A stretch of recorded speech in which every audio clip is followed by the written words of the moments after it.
Good evening, everybody. I want to welcome you to our brand new City Hall and our first meeting ever here. So just, it's, like I say, when most people, when they walk in, say, wow, and it's not because it's over the top or formal or really fancy, but it's got a really good feel. And we're really excited. And you as citizens, it's your City Hall. And it's also, the best part is it was a smart financial decision rather than leasing a space. This is the city purchase, so it's your tax dollars. You have an asset rather than spending it on rent every month. So that being said, just glad you're here. This is our inaugural meeting here, and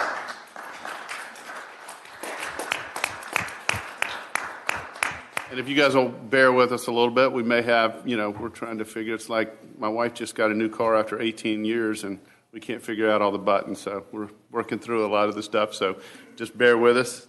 These guys standing in the back, see, we got help back there. So welcome to our March 13th, 2017 regularly scheduled work session. Tonight there are 3 items on the agenda. Public comment is allowed that is germane to each agenda item, and if you wish to speak, please fill out a public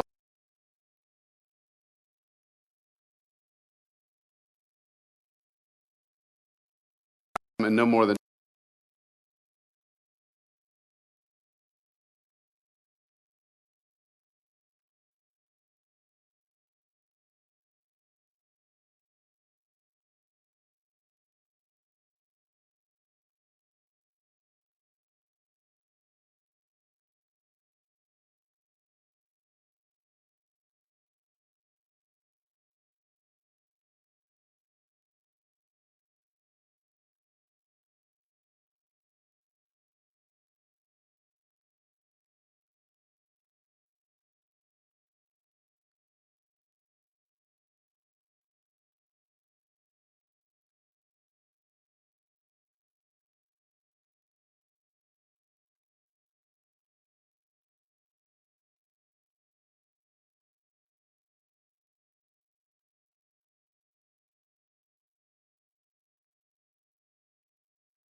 We have, at the March 27th, the City Council discussed this committee, and since that time, the City Attorney, City Manager, and I have reworked the resolution into an ordinance.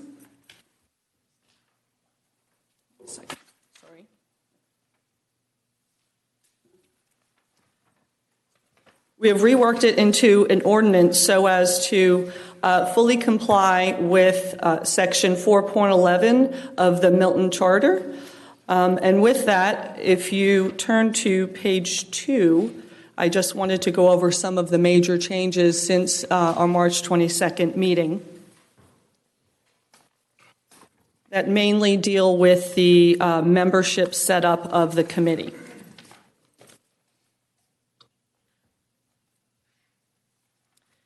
So Section 2, the membership for we're leaving open the number of members on the committee, and that is to be determined following the staff review of citizen applications and the council review, to allow the council to have that flexibility to determine how many members they want on the committee. Also, 2D has also been changed, and that is how the members will be chosen. And I'm just going to read that part real quick, and then if you have any questions on that or comments on that, we can discuss that. City staff shall review the pool of citizens applicants and shall undertake a culling process with due consideration given to public policy objectives and considerations of the green space bond and as otherwise referenced in this ordinance. And following that culling process, city staff shall submit to the council a recommended list of qualified citizens. The city council shall then take that list of qualified citizens under advisement and from that list formulate a proposed MGAC membership panel. The City Council shall then make a motion to approve the entire membership panel in a single vote during an open meeting of the council. Because formulation of the proposed MGAC membership panel entails deliberations and discussions on the appointment of prospective city officials and officers, discussions as to those MGAC members to be appointed may occur in a closed session. No vote of any kind regarding appointment will occur in the closed session. The panel of MGAC members must, this is E, must then be approved by a majority vote of the council before commencing service. Some of the other, I'll just review some of the other sections that were of interest to the council from the last meeting. J, the City Council may consider appointments to the MGAC in executive session, and any vote regarding appointment shall occur in open session. Let's see the other one. L, section L, the MGAC will be subject to the open meetings law, which necessarily includes the right for that committee to enter into closed or executive sessions to discuss the potential acquisition of land. And M, no city council member shall enter into any closed or executive session of the MGAC. And otherwise, the MGAC shall determine who is needed in their executive session to properly conduct such a meeting in a manner that's both effective and otherwise in conformance with the Open Meeting Act. And Section N deals with members missing committee meetings, and we discussed that last time as well. An MGAC member that misses more than 3 consecutive meetings, absent extenuating circumstances, shall be deemed automatically removed from the committee. Also, down in the red section on the end of Section N, the red language, Section 2-157C of the Milton Code shall also be binding on the MGAC. And basically, that section says that members must attend 2/3 of the meetings in a calendar year, or else they will be removed. And then under O, this is about paying committee members. The City Council shall retain the discretion, next page, but not obligation to authorize a per diem payment for the MGAC for meeting attendance. Any such authorization shall be approved by resolution. This authorization for compensation has to set forth right now at the creation, according to the city charter. When we create the committee, it must, if there's going to be compensation, it has to be set out in the creation of a committee, and that's why we have that discussed there, and also gives discretion for the council to do so. And then number 4, section 4 discusses the term, and those are the major changes that we've done. So I just wanted to see if there's any questions by the council for either me or our city attorney. Karen? I would like to, on M, where it says no city council member shall enter into any closed or executive session of the MGAC, I'd like it to stay unless it is an approved joint executive session of the City Council and MGAC, because it may be a time that we have to have a joint session with them. But so there may be a time that we have to all be together, but we don't want individual council members to be doing it. Does that make sense, Ken? Because I thought the same thing. There may be a time where It does. Makes perfect sense. Okay. Any other questions? Matt? The only other question I would have is, there have been some people in the community that have expressed interest in this, and then they back away because of their concerns about past history that they may have had. Not necessarily a bad thing, but if they ever got in trouble in high school or something like that, they were wondering what of their own personal lives would be exposed in this capacity, if anything. And I would tell them not much, but I thought I would like to hear from you about some people that may, they're very qualified people, but, people get into trouble and things like that. I'll take that, Kathy. Okay. An application. We're not doing background checks on people. Okay. So, there's, if I remember the application, there are certain questions that we're looking for them to answer regarding what experience they may have that would better qualify them for one of the positions. I'm sure the concern is probably coming out of the section that's saying that it's subject to open records.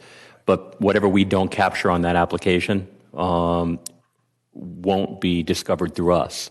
So there won't be any background checks or fingerprinting or anything like that as a part of this application. And it would be okay if someone has an interest, but they just want clarification, they can call either of you. I'd welcome the phone call. Anybody that will assist us in what we need to do here. Be great. And I think that provision was put on the application just to let people know, since it's a document being submitted to the city, that it is subject to the Open Records Act. I mean, it was just telling the public that about that fact, so they knew that.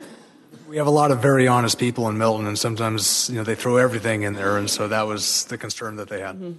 Understand. Any other questions? I do want to thank you, Kathy, and staff, and all for going back and reworking based on our last meeting and discussion and from the council and all that. So we do appreciate that. Okay. Anything else? Okay. Thank you very much.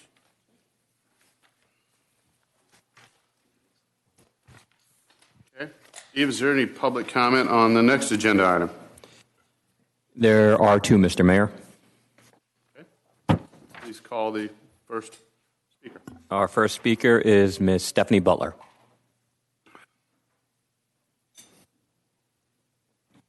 Just before you start, Ms. Butler, just so you know, you're the first person that's gotten to speak public comment up here. It's on rec football. That's great. Ladies and gentlemen of the City Council, last Thursday I called and emailed all of you regarding the Milton Steelers offering free rec football to Milton City residents. As a Milton resident who has intimate knowledge of running a youth football league, I'm concerned about how this is going to be possible given the expenses involved in running a league. Officials, uniforms, equipment, liability insurance, the list goes on and on and on. My questions are, has the city reviewed a financial statement of the organization to be ensured that those items can be paid? How is the city supposed to be compensated for the 15% commission that they're owed by each registrant? Will it be collected in advance before the season start? In addition to the financial concerns, was the city aware of potential contractual obligations that may have been broken by the Milton Steelers with regard to the following items? Any proposed fee changes, any substantial change to the program, retraction of cheerleading, adding an elite 6th, 7th, and 8th grade football program, postcards and signs that have been posted at Bell Memorial Park. Were any of these items approved by the Parks and Rec Department? Unless the city has a plan to collect commission and expenses and other liabilities up front from the association, it's my opinion that the fees for these programs revert back to what was originally posted on the association's website, Facebook page, and other marketing materials.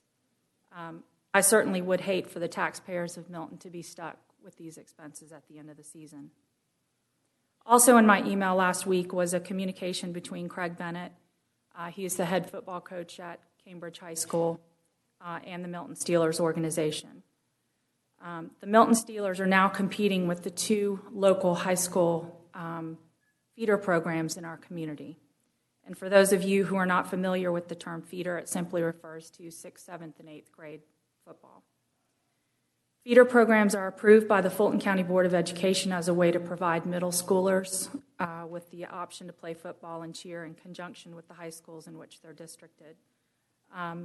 If the Milton Steelers had private facilities and were not the official provider of youth football by the city of Milton, I think I and many of the audience members behind me would say, hey, it's fair game, it's competition. But that's not the case. The organization is using the facilities that Milton resident tax dollars have paid for to provide an elite league. There are members of both the Cambridge High School Feeder Board and the Milton High School Feeder Board here tonight, and they are quite concerned that their own city chooses to partner with an organization that competes with these local high school programs. Also outlined in the email, Coach Bennett requested that some of the content on their website be edited or removed, as it is very confusing to Milton residents, and much of it contains false information. As of this evening, none of the content has been changed, and the association has not responded to Coach Bennett. Thank you for your time. Thank you. Oh, would you mind just stating your name and address for the record, just so it's on? Stephanie Butler, 770 Stratford Drive, Milton. Thank you. Okay, Steve, if you would please call the next speaker. The next speaker is Mr. Brad Zettler.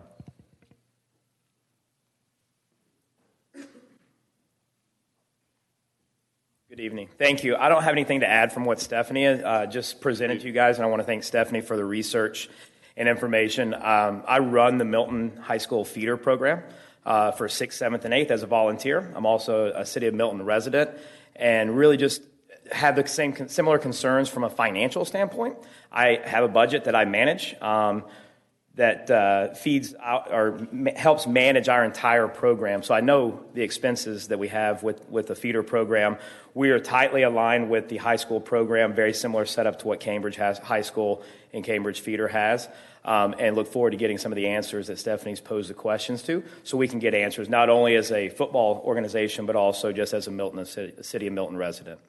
Thank you. Okay. Brad, do you mind, I'm sorry, stating your name and address just on the record? Yes, so Brad Zettler, last name is Zettler. My address is 14089 Seabiscuit, Milton, Georgia, 30004. Okay. Thank you. Right. Looks like we've... May have had a late addition.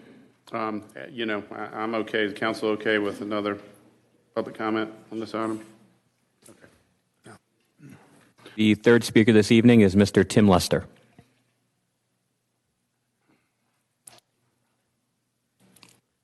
Tim Lester, 1160 Bream Drive. I just wanted to comment and kind of answer a couple of questions that they had about how I'm do it for free. And I say I'm going to put it like this. I'm going to trust in God at the end of the day. I think we always trust on the money. And you might look at a dollar bill that says, in God we trust, but do we really trust him? All right? So I'm approaching this like it's not about the money. And I'm going to say this because a lot of people are making so much money off youth football. $400 for tackle football, and they get the same equipment every year. $400. What do they do with the money? Right? Our money, it goes right back into the program. See, we're going to be able to do it for free because at the end of the day, our kids are going to work and they're going to raise money, all right, and they're going to be able to pay for their uniforms. See, we never had uniforms. So our parents always bought them. But I thought about it, we were kind of like, our parents were paying too much money. And so I told my wife, I said, you know what, man, we need to kind of go back on our prices. And as I thought about it, the more and more I thought about it, if there was no money involved, there'll be no politics involved. No money, no politics, all right? At the end of the day, let's let the kid play football, you know what I'm saying, have a good time, and not have to pay $400 to play football, $500 to $600 to play football. You know what I'm saying? Football don't cost that much. I played football for free as a kid growing up. And I got a scholarship, and I went all the way into the NFL, and I played for free. There's kids out there now can't even play football because they can't afford to pay. I had about 20 of them on my team last year that I had the scholarship. And those kids need football more than anything. And the people who got all the money, right, they feel entitled, and at the end of the day, they want all the money. They want all the money, and it's all about money. Stephanie, you sit here and say, how I'm going to do it? I'm going to trust in God. Thank you. Okay. Thank you. Do we have any more public comment? We do not. Okay. And and Steve, you don't have to comment, but just for all the comments so far on this issue, I know our staff is addressing these comments. So we are. Leave it at that. Okay. We'll move on to this item. Mayor, the next item is discussion of Parks and Recreation Memorandum of Understanding and our Recreation Use Policy. Mr. Jim Craig. Certainly.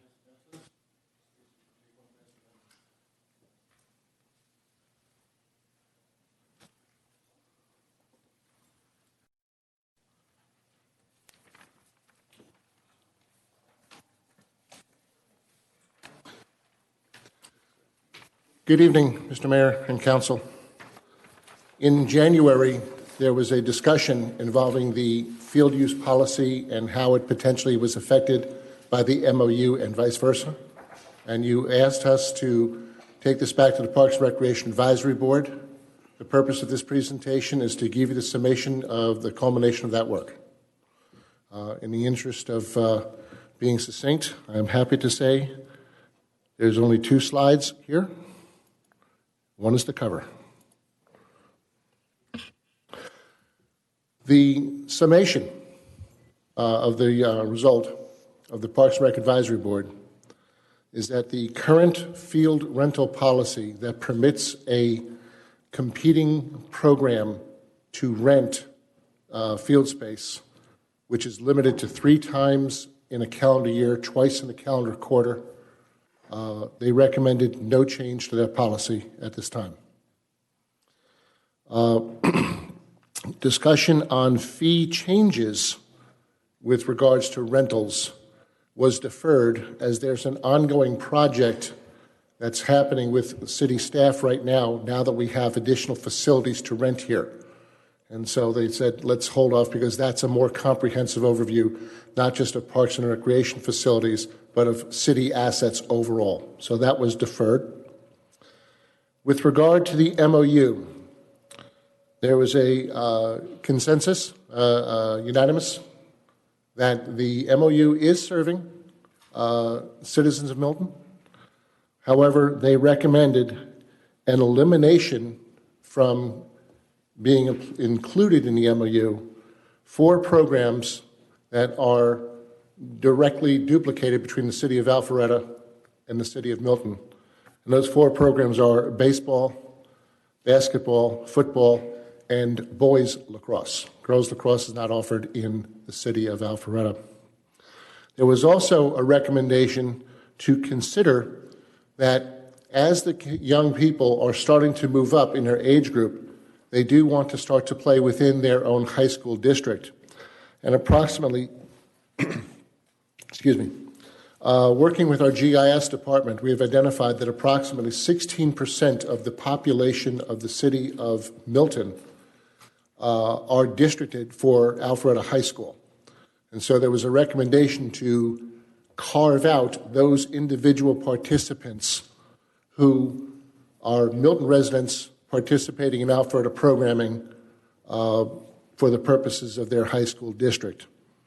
While we ourselves don't know the names of the people in Milton who go to Alpharetta, we did as best we could as an analysis and said, okay, there's a potential of 16% if you're talking at averages here. And then the last recommendation of the Parks and Rec Advisory Board was to establish a negotiating committee similar to the original committee in 2012, that committee initially being Matt Coons, Chris Lagerboom, city manager, Mark Reed, who was the Parks and Rec Advisory Board chairman, and myself as the director. And that's the total recommendations on the Parks and Rec Advisory Board on the issue. If you have any questions, I'll be happy to answer them for you. Hey, is there any questions for Jim on this or comments? Anybody? Okay. Matt? Yeah, I'll just make a couple of them. I think that for the most part, from what I see, the recommendations make sense. I'm glad the current rental policy, which I thought was a very good negotiation by the Parks and Rec group, should stay. But of course, obviously with the fees that are there, if those are changing, definitely review on that. The MOU definitely needs to be changed, though. And I think it's good that we look at the different competing programs, and if we can get those off, about how much are we going to be saving if we cut those programs out? We did you may recall in the presentation back in January, I did just a flash cut with no other changes to the MOU, the 50% add or anything like that. If we just simply took out those 4 programs, that would have represented a change of about $70,000, approximately. Per year, right? So it's on an annual basis, Right, yes. exactly. So That varies every year, so I can't say it'll be the same number every year. Right. So that's attractive on that end. As far as, I know, Steve, too, you had talked about changing up the committee for negotiating that MOU. I'm open to that discussion as well. Obviously, it's a very interesting process. That MOU was the first 14-0 vote I've ever been a part of, which is interesting with 7 members here and 7 members in Alpharetta. But explain a little bit, too, about the logic of changing the committee from what we had before down to you. You want me to explain that? I'm sorry. I'm not sure if I caught that correctly. Well, So I saw an email from you a while back. I think you addressed it to all of us about the potential of maybe changing that committee structure. Yes. Explain that. So the rationale behind that, with keeping this as simple as possible, is this is part of a larger relationship that we have with Alpharetta. We have a lot of things going on with them. There are certain things we need. There are certain things they need. And I think I and their city manager are best positioned to take the emotion and some of the baggage out of this negotiation and come out with something clean. Not much different from what I told you, what I communicated last time around. But it is, considering the outcome of the last time and the concern this time, I think it just might be better. It's not, and we would be bringing it back to the council anyway for the prospective councils for their approval anyway. But it's not an intensive negotiation. There aren't too many moving parts, and it's something that certainly their city manager and I have the capabilities of accomplishing. And just to confirm, too, it's something that you'd bring the recommendations back to the council publicly, and we could discuss it and approve or not. I would say I think there's nothing wrong with that on that end. Actually, it might be beneficial. Jim, your thoughts on that would be appreciated too. But obviously, Alpharetta's had some changes too. Jason Binder is now the Parks and Rec person instead of Jimmy Gilvin. That is correct. Jason Binder now replaces Jim Gilvin. Exactly. Michael Perry is no longer there. Right. They have an interim director in Lisa Cherry. Right. The Ben Easterling is still the head of their Parks and Recreation Commission. And, of course, Bob Regas is still there as the city manager. Right. So with a lot of the changes that happened in Alpharetta as well, I think it may make sense if we lowered the scope of a committee because most of the parts are in there, and then I think we can handle that as you advised or as you suggested. Just depends on the rest of the council. Sharon? I would support you and Bob giving it a try first, and if y'all can't come to an agreement on something, then we can get more people involved. But to me, a committee of 2 is maybe a lot easier to get agreement on than if you had a committee of 8 to 10. So I would support the 2 of y'all working together initially, and if others need to get involved, then they can. And again, you'll bring it back to us. So. Right. Anybody else? Yeah, I'd be okay with that. Okay. All right. Anything else, Jim? That's all I got. Thank you, sir. Thank you. I think we've learned as a council, mayor and council and staff, that there's 2 things that our citizens are near and dear to their heart. It's zoning and land use and our kids and sports, so and our parks. So it's very important. Thank you. Thank you all very much. Okay, Steve, do we have any public comments on the third item? We do not. Okay, if you'll just please read that item in the record. Our final item of the evening is Mr.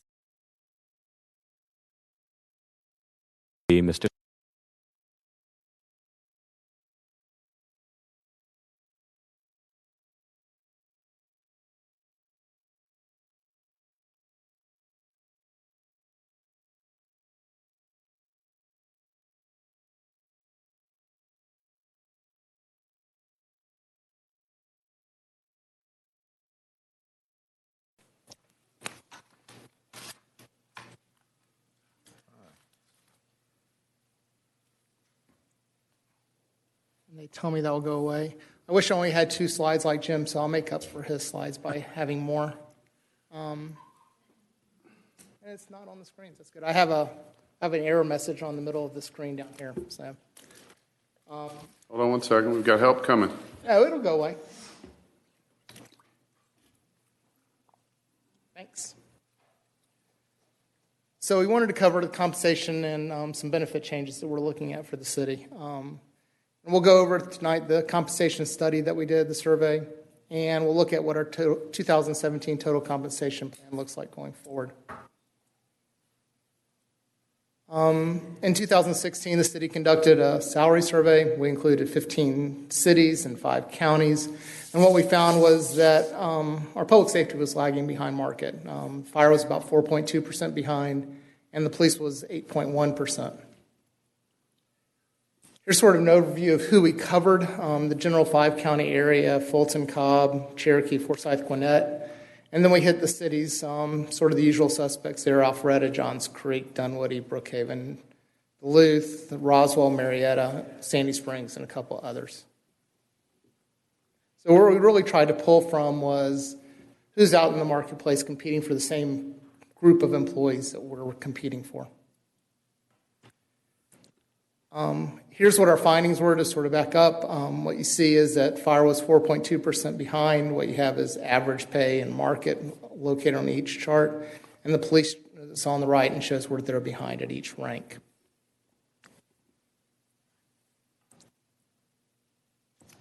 So sort of an overview of what total compensation is and what we looked at. We looked at the usual things that are comprised of that: pay, pension, vacation, and sick leave, holiday pay, and benefits. And benefits are typically comprised of health, dental, vision, life, short and long-term disability, workers' comp, tuition reimbursement, and educational incentives.